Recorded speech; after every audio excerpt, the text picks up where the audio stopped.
السلام علیکم ناظرین، میں ہوں جاوید اقبال. آپ دیکھ رہے ہیں موسمیاتی دنیا YouTube channel. My curious fellows, you know many countries exist in the world. You should become millionaire. You go and you should become millionaire. آپ وہاں جا کر کروڑپتی ہو سکتے ہیں اس ملک میں. جیسے ہمارا پڑوسی ملک neighbour country Iran, Tajikistan, Afghanistan, اور اسی طرح جو کئی ممالک ہیں جیسے انڈونیشیا، وہ نیبر کنٹری نہیں ہے، وہ کافی دور ہے. ایسٹ کے سائڈ میں یہ 56,000 جزیروں پر مشتمل ملک ہے انڈونیشیا. یہاں جس کی آبادی مسلمانوں کی آبادی ہے، وہاں مسلمان رہتے ہیں. بہت ہی خوبصورت ملک ہے، بارشیں بہت زیادہ ہوتی ہیں. انڈونیشیا، ملیشیا، برونائی اور سنگاپور، جیسے کہ میں نے پچھلے ویڈیو میں بتایا تھا کہ یہ سب پہلے ایک ہی ملک تھے، ایک ہی کنٹری تھی، انڈونیشیا، ملیشیا، سنگاپور اور برونائی. بعد میں پھر یہ کسی سازش کے تحت ان کو الگ کر دیا گیا. برونائی تو بالکل چھوٹا سا ایک جو ہے نا ملک ہے، کراچی سے بھی چھوٹا ہے. اسی طرح سنگاپور بھی کراچی سے چھوٹا ہے. برونائی کے متعلق یہ کہا جاتا ہے کہ یہ چند بلڈنگوں پر مشتمل ہوتا تھا. چند بلڈنگ، اب تو بلڈنگیں زیادہ بن گئی، چند بلڈنگوں پر مشتمل یہ ملک ہوتا تھا، برونائی دارالسلام. یہ بالکل ملیشیا کے بالکل بارڈر لگتا ہے، ملیشیا کے ساتھ بارڈر لگتا ہے، ملیشیا کا ہی حصہ تھا پہلے. یہ انتہائی امیر ترین ملک ہے برونائی دارالسلام. اس کی کرنسی برونائی ہے، برونائی کرنسی. اسی طرح جو اس ریجن میں انڈونیشیا، ملیشیا، سنگاپور اور برونائی، یہ پہلے ایک ہی کنٹری تھے، بعد میں ان کو کسی سازش کے تحت الگ الگ کنٹری کر دیے ہیں. برونائی بہت بالکل ہی چھوٹا، چند بلڈنگوں پر مشتمل ایک ملک ہے. اس کے علاوہ جو سنگاپور ہے وہ بالکل ہی چھوٹا ہے. سنگاپور کے متعلق یہ کہا جاتا تھا کہ میرے دوستوں نے مجھے یہ بتایا جو سنگاپور گئے تھے، کہتے ایئرپورٹ سے جب آپ جہاز لینڈ کر رہا ہوتا ہے، آپ پورے سنگاپور کا نظارہ کر سکتے ہیں. پورا سنگاپور آپ کو لینڈ کرتے ہوئے جہاز سے نظر آ جاتا ہے. اتنا چھوٹا ملک ہے سنگاپور. یہ باقاعدہ سازش کے تحت ان کو الگ کیا گیا تاکہ یہ انکم جو ہے نا، یہ انکم جنریٹ کر رہے ہیں، یہ ان کی انکم برونائی کی انکم اور سنگاپور کی انکم ملیشیا اور انڈونیشیا حاصل نہ کر سکیں. اسی لیے آپ دیکھیں سنگاپور کی کرنسی بالکل ہی الگ ہے، اس کی کرنسی کی ویلو ہائی ہے، بہت ہائی ہے. سنگاپور اور برونائی کی کرنسی کی ویلو بہت ہائی ہے، جبکہ ملیشیا کی جو کرنسی ہے، ملیشیا کی اس کی تھوڑی سی کم ہے. اور انڈونیشیا کی کرنسی جو کہ 56,000 جزیروں پر، آئس لینڈ پر کنسسٹ 56,000 آئس لینڈز، 56,000 جزیروں پر مشتمل ہے، اس کی کرنسی بالکل ہی ڈاؤن کر دی ہے یہودیوں نے. یہ یہودی کی بہت بڑی سازش ہے ہر معاملے میں، کیونکہ یہودی بہت ساری چیزوں پر حاوی ہے، کرنسی پہ، خاص طور پر کرنسی پہ، ڈالر پہ اور گولڈ پہ بہت زیادہ حاوی ہے. تو سامعین، آپ جیسا کہ جانتے ہیں کہ یہ سارے ممالک جو ہے نا پہلے یہ ایک ہی کنٹری ہوتے تھے، اب ان کو الگ الگ کر دیا ہے بہرحال. اسی طرح میں اس موضوع پر آتا ہوں کہ پاکستان کے جو نیبر کنٹری ہے ایران، جس کی بارڈر لگتا ہے بلوچستان، آدھا بلوچستان ہمارا ایران میں جسے سیستان کہا جاتا ہے، سیستان، اور آدھا بلوچستان ہمارا پاکستان میں ہے. اس کو باقاعدہ سازش کے تحت الگ کیے گئے. اسی طرح کئی ایک ممالک ہیں جن کو سازش کے تحت ٹکڑوں میں بانٹا گیا. مثلا کردستان، عراق کا ایک صوبہ ہے کردستان، اس کو باقاعدہ سازش کے تحت اس کو حصوں میں تقسیم کیا گیا، 4 حصوں میں تقسیم کیا گیا کردستان کو. کچھ حصے جو ہے نا وہ ترکی میں آ گئے، کچھ حصے جو ہے وہ سیریا میں آ گئے، اور کچھ حصے اس کے 2 حصے جو ہے وہ اس کے عراق میں ہیں. کردستان بہت ہی اچھے لوگ ہوتے ہیں کردستان کے. یہاں تیل کے ذخائر ہیں. کردستان صوبہ، عراق کا جو صوبہ کردستان ہے، یہاں تیل کے بے شمار ذخائر ہیں، تیل کے ذخائر.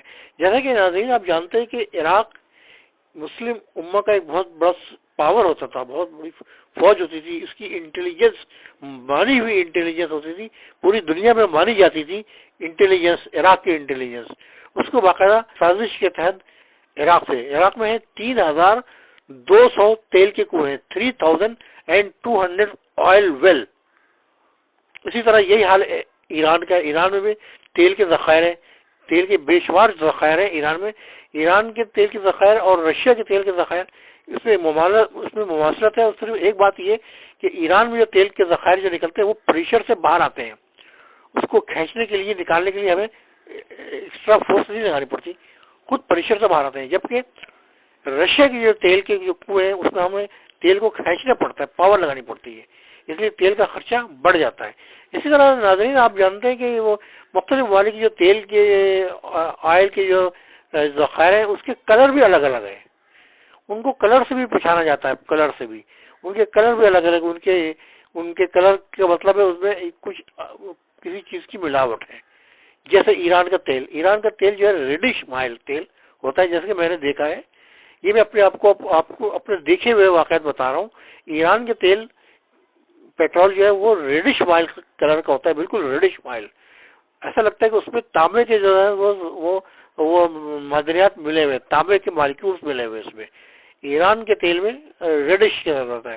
پاکستان کا تیل جو ہوتا ہے وہ ہوتا ہے وہ بلو کلر کا ہوتا ہے, بلو کلر کا تیل ہوتا ہے. پاکستان سے جو تیل نکلتا ہے وہ بلو کلر کا, بلوش کلر کا, آپ اس کو بلوش کہہ لیں. اسی طرح جو ملیشیا کا تیل ہے جس کو میں نے خود دیکھا ہے, ملیشیا کا پیٹرول ہے وہ یلوئش کلر کا ہے, وہ یلوئش کلر کا ملیشیا کا پیٹرول ہے. اسی طرح مختلف ملکوں کے کلر چینج ہوتے ہیں, کلر سے ڈفرینشیٹ ہوتا ہے کہ یہ اس ملک کا پیٹرول ہے, اس ملک کا تیل ہے, آئل ہے. جی اچھا ناظرین, جب میں اس طرح آتا ہوں کہ اب اگر آپ اس ملک میں جائیں, ایران میں جائیں, تو یہاں جاتے ہی آپ جو ہے نا وہ کروڑ پتی ہو جاتے ہیں, کیونکہ اس کی کرنسی بہت ہی انہوں نے ڈاؤن رکھی ہوئی, ایرانیوں نے کرنسی بہت ڈاؤن رکھی ہے. ایران ایک جو ہے نا ہے بڑا سا ملک, لیکن آبادی بہت کم ہے ایران کی. ایران کی آبادی بہت ہی کم ہے. آج کل ایران جو ہے وہ فسادات کی لپیٹ میں ہے. آج کل وہاں فسادات, ہنگامے پھوٹ پڑے. ایک خاتون کی ہلاکت کے بعد وہاں پر جو ہے نا ہنگامے پھوٹ پڑے ایران میں, اور اس کو جو ہے نا وہ دوسرے ممالک جو ہے اس کو ہوا دے رہے ہیں تاکہ جو ہے نا یہ اس کی حکومت کا تختہ الٹا جائے. وہاں کی جو خمی حکومت ہے اس کا تختہ الٹا جائے اور انقلاب برپا کیا جائے. آج سے تقریباً 40 سال پہلے ایران میں رضا شاہ پہلوی کی حکومت تھی. اس کی ملکہ تھی پہلوی خاندان تھا. اس کی ملکہ رضا شاہ پہلوی کی ملکہ ہوتی تھی اس کی. یہ آج سے تقریباً 40-45 سال پہلے کی بات ہے. ایران میں رضا شاہ پہلوی کی حکومت تھی اور جو ہے وہ امریکہ اس پہ مہربان تھا, بہت زیادہ مہربان تھا ایران میں. اسی طرح ایران اور عراق کی جو جنگ ہوتی رہی 7 سال تک جنگ جاری رہی ہے. 7 ایئرس وار, 7 سال تک جنگ ہوتی رہی ہے.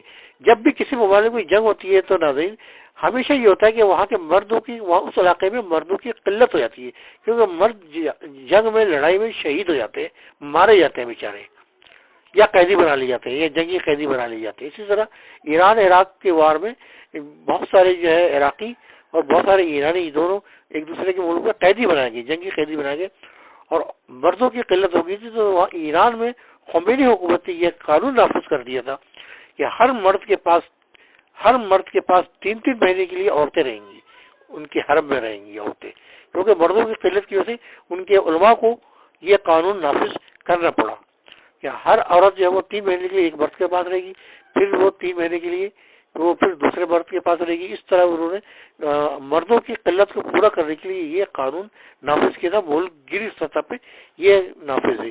اب اسی طرح سامعین جیسے کہ لڑائی ہو رہی ہے رشیا اور یوکرین کی. رشیا میں ویسے ہی شادی نہیں کرتے, رشین بالکل شادی نہیں کرتے. یہاں بھی جنگ جاری ہے, تقریباً 8 مہینے جو ہے نا وہ ہونے والے ہیں ان کی جنگ کو. اب جنگ ابھی تک رکتی ہوئی نظر نہیں آ رہی ہے ابھی, لیکن اندیشہ ہے, یہ خیال ظاہر کیا جا رہا ہے کہ یہ جنگ ان قریب بند ہو جائے گی. اور اس میں بھی بے تحاشا قیدی بنائے گئے. رشیا نے بے تحاشا لاکھوں لوگوں کو جنگی قیدی بنا کر کے اپنے ملک پہ لے گئے, اور 4 علاقے جو ہے نا اس نے وہاں ریفرنڈم کرا کے. سامنے یہ ریفرنڈم یہ ایک طرح کی ڈرامے بازی ہوتی ہے, یہ ایک طرح کا اس کو ریگولرائز کرنا ہوتا ہے تاکہ بعد میں یہ علاقے دوبارہ واپس نہ چلے جائیں کسی بھی صورت میں. اس لیے وہ ریفرنڈم کا ڈرامہ نچاتے ہیں. ریفرنڈم کا ڈرامہ نچانے کے وہ سب کچھ جو ہے نا انہی کے ہاتھ میں ہوتا ہے, سب کچھ انہیں کے ہاتھ میں ہوتا ہے، حکومت کے ہاتھ میں ہوتا ہے، اور وہ شاید ظاہر کر دیتے ہیں کہ بھاری اکثریت سے لوگوں نے ہمارے حق میں ووٹ دیا ہے۔ یہ رشیا یوکرین کی بات کر رہا ہوں۔ یوکرین کی جو 4 علاقے ہیں، روہنسک، ڈونباس، زپروزیا اور خرسان، یہ 4 روسی علاقوں میں رشیا نے الیکشن کروا کے ان کو اپنے ساتھ الحاق کر لیا ہے۔ یہ یوکرین کے علاقے ہیں، اب اس لیے ان کو الحاق کیا ہے کہ ہمیشہ اب یہ رشیا کا حصہ رہیں گے، اور یہ بھی ڈکلیئر کر دیا ہے کہ اگر ان علاقوں پر حملہ کیا گیا تو رشیا پر حملہ ہوگا اور ہم نیوکلیئر اٹیک سے اس کا جواب دیں گے۔ ہم یہ بہت بڑی دھمکی ہے، نیوکلیئر وار ہیڈ استعمال کرنا اور اس کی دھمکی دینا، یہ ایک بہت بڑی دھمکی ہے، کیونکہ نیوکلیئر، اب جیسا کہ ہم جانتے ہیں کہ نیوکلیئر ہتھیار جو ہے وہ استعمال ہوئے تھے ہیروشیما اور ناگاساکی میں جنگ عظیم دوم میں۔ ہیروشیما اور ناگاساکی پر ایک ایٹم بم گرایا گیا تھا۔ کہا یہ جاتا ہے ناظرین، کہا یہ جاتا ہے کہ یہ بم جرمن کے سائنٹسٹ نے، سائنسدانوں نے بنائے تھے، جرمن کے سائنسدانوں نے بنائے تھے، اور امریکہ نے اس کو چرایا۔ چوری کرنے کے بعد اس کو آزمانے کے لیے ہیروشیما پر، ایک کو ہیروشیما پہ گرایا اور ایک کو ناگاساکی پر گرایا، صرف آزمانے کے لیے، اس کی طاقت کا اندازہ لگانے کے لیے اس کو گرایا ہیروشیما پر۔ ناظرین، جب یہ ایٹم بم گرایا اس کو ہیروشیما پر، امریکہ سے لے جا کر اس کو چرایا گیا ایٹم بم، امریکہ نے لے جا کر جو ہے وہ گرایا ہیروشیما، جاپان کے شہر ہیروشیما پہ، تو وہاں پہ جو ہے نا وہ ایک پاورفل دھماکہ ہوا، اور وہ زمین جو ہے وہ اب تک جو ہے نا وہاں پہ تابکاری کے اثرات خارج ہو رہے ہیں، اور بچے معذور پیدا ہوتے ہیں، بچے وہاں کے معذور پیدا ہوتے ہیں، لاکھوں کی تعداد میں لوگ مر گئے، معذور ہو گئے، اندھے ہو گئے، اپاہج ہو گئے۔ اب نسلیں جو پیدا ہو رہی ہیں وہ معذور پیدا ہو رہی ہیں۔ ناظرین، اسی وجہ سے وہاں کے، ایک تو وہاں کا شادی کے رواج نہیں ہے، جاپان میں کوئی شادی نہیں کرتا، وہاں کے لوگ، ان کی آبادی مسلسل کم ہوتی جا رہی ہے۔ اب جاپانی گورنمنٹ کو یہ تشویش لگا ہوگی کہ اگر یہ اسی طرح سلسلہ رہا تو دوسری قومیں ہمارے اوپر حملہ کر کے قبضہ کر لیں گی، ہمارے شہر پر قبضہ کریں گی۔ اسی وجہ سے انہوں نے اپنے امیگریشن کے قانون کو بالکل ہی نرم کر دیا ہے۔ تو پاکستانی کے لیے یہ بہت ہی گڈ چارمنگ ہے کہ وہاں جا کر آپ جو ہے نا وہاں پیسے کمائیں، وہاں کی دولت کمائیں، اور باقاعدہ بینک کے تھرو پاکستان ٹرانسفر کریں۔ وہاں جتنے بھی میں جانتا ہوں ڈرائیور اور جتنے بھی جو ہے نا وہ لیبر طبقہ ہمارا، وہ کروڑ پتی ہے، بلکہ میں تو بہت ہی کم کہہ رہا ہوں، یہ ارب پتی وہاں پہ ہے، ارب پتی بن چکا ہے، ارب پتی بن چکا ہے پاکستانی لیبر طبقہ جاپان میں جا کر ارب پتی بن گئے ہیں۔ میں کسی زمانے میں، جب میں ملیشیا میں تھا، 2008 کی بات ہے، 2008 میں جب میں ملیشیا میں تھا، تو وہاں کے لوگوں نے مجھے بتایا، وہاں کے پاکستانیوں نے بتایا کہ ہم جو ہے نا وہ باقاعدہ ایجنٹ کے تھرو جا رہے تھے جاپان، تو ہماری کشتی کو جو ہے نا کئی کشتیاں تھیں، 2-3 کشتیوں کو جو ہے نا وہ کئی کشتیاں تھیں، جس میں سے 1-2 کشتی جو ہے نا وہ جاپان کی طرف نکل گئی۔ جاپان کا کوریا سے ایک جزیرہ ہے پوسان، کوریا سے نظر آتا ہے، وہ جزیرہ جاپان کے انڈر میں ہے۔ کہتے ہیں کہ کوریا سے کوئی اس جزیرے پر کشتی کے ذریعے پہنچ جائے پوسان، تو وہ جاپانی جزیرہ تصور ہوتا ہے، جاپانی ملک تصور ہوتا ہے، وہ جاپان پہنچ جاتا ہے۔ کہتے ہیں کہ کوریا سے وہ جزیرہ پوسان نظر آتا ہے۔ تو ہمارے ساتھیوں نے بتایا کہ جب ہم جا رہے تھے کوریا سے بذریعہ شپ ہم جاپان جا رہے تھے، تو ہماری کشتی کو پکڑ لیا، روک لیا وہاں کے امیگریشن والوں نے جاپان کے، اور کچھ کشتیاں نکل گئی۔ میں نے ان سے پوچھا کہ جو کشتیاں نکل گئیں ان کا کیا بنا؟ کہتے ہیں کیا بنا، وہ سب ارب پتی ہو گئے، کھرب پتی اور ارب پتی ہو گئے پاکستانی۔ جو پاکستانی وہاں چلے گئے جاپان میں، وہ کسی نہ کسی کاروبار سے منسلک ہو گئے، کسی نہ کسی کوئی جاب کر رہا ہے، جاب کی بھی ٹھیک ٹھاک تنخواہ ملتی ہے، کوئی ٹیکسی ڈرائیور ہے، اسی طرح وہ وہاں پہ جو ہے نا جاپانی ین وہاں پہ جاپانی جو کرنسی چلتی ہے اس کا نام ہے جاپنیز ین، وہ بھی ان کو جو تنخواہ ملتی ہے وہ لاکھوں کے حساب سے ملتی ہے، اس میں وہ کچھ اپنا کھانے پینے میں خرچ کرتے ہیں، باقی جو پاکستان بھیجتے ہیں۔ تو ایک جاپانیز ین تقریباً 1.5 روپے کے برابر ہے۔ اگر آپ ایک جاپانی ین، وہ جاپانی ین وہ سمجھے ایک طرح کا ایک سکہ ہے، ایک جس طرح پائی ہوتی ہے، پیسہ ہوتا ہے، ایک طرح کا پیسہ ہے جاپان کا جاپنیز ین، وہ ایک جاپنیز ین پاکستانی 1.5 روپے کے برابر ہے۔ وہ تنخواہ لاکھوں میں ملتی ہے، 1.5 لاکھ 2 لاکھ 3 لاکھ، یہ میں پرانی باتیں کر رہا ہوں، اب تو 5 لاکھ 10 لاکھ مل رہی ہوگی ان کو۔ ایک ٹیکسی ڈرائیور بڑے آرام سے کما لیتا ہے، یہاں بھیج دیتا ہے، وہ کروڑ پتی بن جاتا ہے۔ تو سامنے جیسا کہ میں کہہ رہا تھا کہ یہ جب جہاز پر جب جا رہے ہوتے ہیں، فلائٹ جب ہماری جو ہے نا فلائی کر رہی ہوتی ہے، تو یہ تقریباً جو ہے نا وہ سرفیس سے تقریباً 35 سے 40 ہزار فٹ کی بلندی پر یہ جہاز فلائی کر رہا ہوتا ہے۔ اس میں جو ہے نا جو مہمانوں کو جو دیکھ بھال کر رہی ہوتی ہیں ان کو ہم ایئر ہوسٹس کہتے ہیں۔ وہ ایئر ہوسٹس کی ذمہ داری ہوتی ہے۔ یہ بہت ہی ٹرینڈ ہوتی ہیں، بہت ہی ٹرینڈ ہوتی ہے، فلی ٹرینڈ ہوتی ہیں یہ خاتون، فلی ٹرینڈ ہوتی ہے۔ یہ عام خاتون نہیں ہوتی، فلی ٹرینڈ ہوتی ہے۔ اسی طرح جہاز کے پائلٹ جو جہاز کو اڑا ہوتے ہیں، جن کے جہاز کو کمانڈ کر رہے ہوتے ہیں، پورا جہاز انہیں کے کمانڈ میں ہوتا ہے، کمانڈ اینڈ کنٹرول میں ہوتا ہے پائلٹ سے اور کیپٹن کے۔